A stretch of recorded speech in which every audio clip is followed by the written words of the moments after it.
So you want to get more back on your tax return in 2026? Or maybe you just want to pay less tax to begin with. What if I told you the key to building wealth is to actually pay more tax? The most wealthy business owners I work with actually pay more tax than everyone else, and they complain about it the least. And it's not because they've found some loophole, it's because they've completely flipped how they think about tax. Over the last 13 years, growing my firm from 500K to 5 million, I've seen this pattern play out over and over. The ones who get this approach right build serious wealth. The ones who don't stay stuck chasing deductions. In the next few minutes, I'll show you the math behind wanting to pay more tax, the mindset that will change everything for your future tax bills, and the mistakes to avoid when you're using this strategy. Let's get into it. First, I'm going to give you an uncomfortable truth. If your company makes $200,000 in profit, you're paying $50,000 in tax at the 25% company tax rate. Most business owners look at that $50,000 and immediately think, how do I get that number lower? So they start spending on things they don't really need. Equipment upgrades that can wait, bonuses they weren't planning, basically anything to reduce that profit number down. And of course it works. They drop their profit to $100,000 and now they're only paying $25,000 in tax. But they've just saved $25,000 in tax by destroying $100,000 in wealth. This is the trap. They're so focused on the tax they paid that they've forgotten about the $150,000 that they could have kept. But let's say you avoid that mistake and you keep the profit in the company. Smart.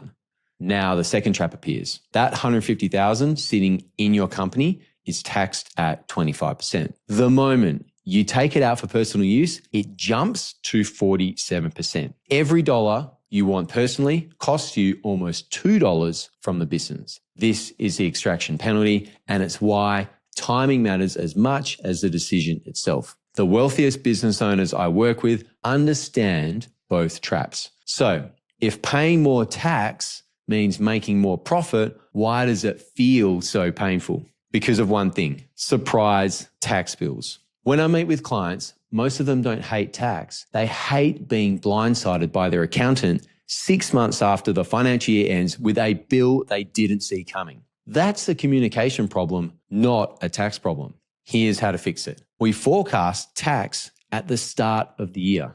Then we pay it quarterly through the BAS based on actual profit. So when a client makes $4 million in profit and knows they're going to pay $1 million in tax, we don't wait for the bill at the end of the year. We pay $250,000 per quarter as the profit rolls in. By the time they lodge their tax return, there's no surprise bill. The tax is already paid. They're not angry because they were never blindsided. Now, let's talk about what you do with the profit you keep in the company. If your company earns $500,000 in profit, you pay $125,000 in tax and keep $375,000 at the 25% tax rate. That $375,000 can now do three things: pay down debt in the business, reinvest in the business to grow faster, or move into a separate company, sometimes called a bucket company, and build wealth outside of the business while staying at the 25% or 30% tax rate instead of 47%. This is how you build a business that funds your life without destroying your wealth. You maximize profit and pay the tax. You keep the rest working for you within the lowest possible tax structure. Okay, so you understand the traps and the mindset shift that you need around your tax bill. Now, here's the move that most accountants won't show you.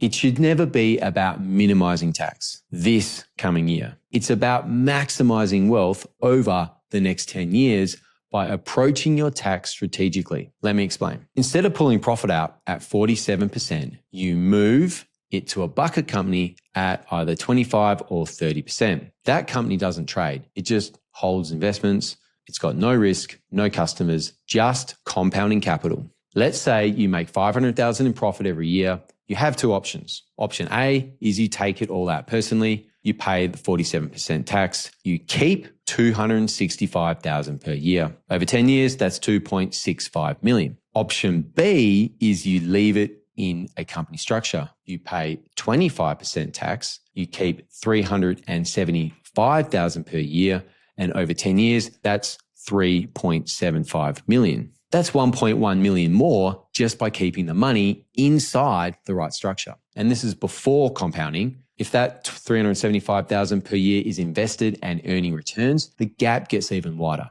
The wealthiest business owners I work with aren't the ones with the lowest tax bill. They're the ones with the highest profits and the discipline to keep it working within their structures. Now, before you start thinking you can just leave all your profits in the business forever, let me protect you from the mistakes I see all the time. And trust me, these get expensive.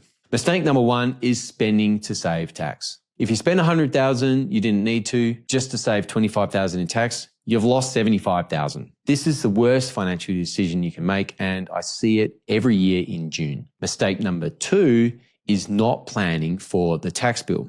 If you make a profit and you don't put cash aside for the tax, you'll be scrambling when the bill arrives. The ATO doesn't care that you reinvested the cash. They want their 25% tax and they want it on time. Mistake number three is taking the money out too early. If you pull the profit out before you actually need it, you're paying 47% instead of 25%. Every dollar you extract costs about 30 cents. Every dollar you extract basically doubles the amount of tax you pay. Over a career, that adds up to millions. Mistake number four is not having the right structure. If you're still operating as a sole trader, your profits are going into your own personal name. You're being taxed at the worst possible tax rate. Get a company or get a bucket company. Get a family trust as a shareholder. This is the foundation. At the end of the day, paying more tax is only good if it means you're making more profit. And making more profit is only valuable if you're keeping it inside the right structures and investing it intelligently. The business owners I work with who have the most freedom, the ones who can take 2 weeks off without checking their emails, the ones building real wealth, they're not the ones obsessed with their tax bill. They're obsessed with their profit. They understand that taxes are just the cost of success. So if you're sitting there frustrated about how much tax you paid last year, ask yourself this: would I rather pay less tax on less profit or more tax on more profit? Because one of those paths leads to wealth and the other option just results in a smaller tax bill. Of course, knowing this is one thing, but actually implementing the right structure without triggering Division 7A or missing the optimal timing is where most business owners either overpay or create compliance issues. The bucket company setup I mentioned, there's a specific order of operations that matters. Get it wrong and you will lose the tax benefit entirely. I've broken down the exact step-by-step in another video, including the 3 mistakes that trigger ATO red flags. But if you'd rather have us handle the strategy and setup for your specific situation, there's a link below to book a call with my team. See you in the next one.